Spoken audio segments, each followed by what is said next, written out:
नमस्कार, मी आर्या शर्मा आणि आपण पाहत आहात MH52 न्यूज.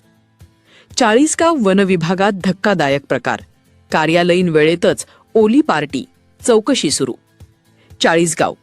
चाळीसगाव प्रादेशिक वन विभागात शासकीय शिस्तीला तडा देणारा एक गंभीर प्रकार समोर आला असून संबंधित अधिकारी व कर्मचाऱ्यांनी कार्यालयीन वेळेतच मद्यपानासह ओली पार्टी केल्याचा धक्कादायक आरोप करण्यात आला आहे.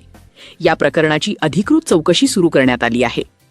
मिळालेल्या माहितीनुसार प्रादेशिक वनपरिक्षेत्र अधिकारी RFO यांच्याविरुद्ध अधिकृत तक्रार दाखल करण्यात आली आहे. या तक्रारीत नमूद केल्याप्रमाणे संबंधित अधिकाऱ्यांनी आपल्या कार्यक्षेत्रातील उन्नतराव पाटील वन उद्यानात कार्यालयीन वेळेतच पार्टी आयोजित केली होती. या पार्टीमध्ये मद्याचा मोठ्या प्रमाणावर वापर झाल्याची माहिती समोर आली आहे.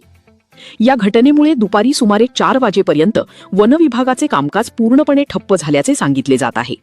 विशेष म्हणजे संबंधित अधिकाऱ्यांशी संपर्क साधला असता त्यांनी सुरुवातीला लंच ब्रेकमध्ये आलो होतो असे स्पष्टीकरण दिले, तर यापूर्वी मीटिंग होती असेही सांगितल्याने त्यांच्या वक्तव्यांमध्ये विसंगती आढळून आली आहे.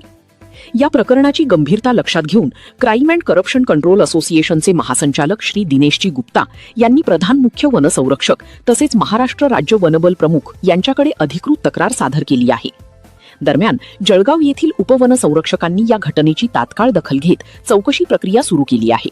संबंधित अधिकारी व कर्मचाऱ्यांवर कर्तव्यच्युती, शिस्तभंग व शासकीय नियमांचे उल्लंघन केल्याचे आरोप असून त्यांच्यावर कठोर कारवाईची मागणी करण्यात आली आहे. तसेच या प्रकरणात CCTV फुटेज, कॉल रेकॉर्ड्स व लोकेशन डेटा तपासण्याची मागणीही करण्यात आली असून संबंधितांची सखोल चौकशी होणार असल्याची माहिती मिळत आहे. वन विभागासारख्या संवेदनशील खात्यातील या प्रकारामुळे शासकीय यंत्रणेच्या कार्यपद्धतीवर प्रश्नचिन्ह निर्माण झाले आहे. आता चौकशी अहवालानंतर काय कारवाई होते याकडे सर्वांचे लक्ष लागले आहे.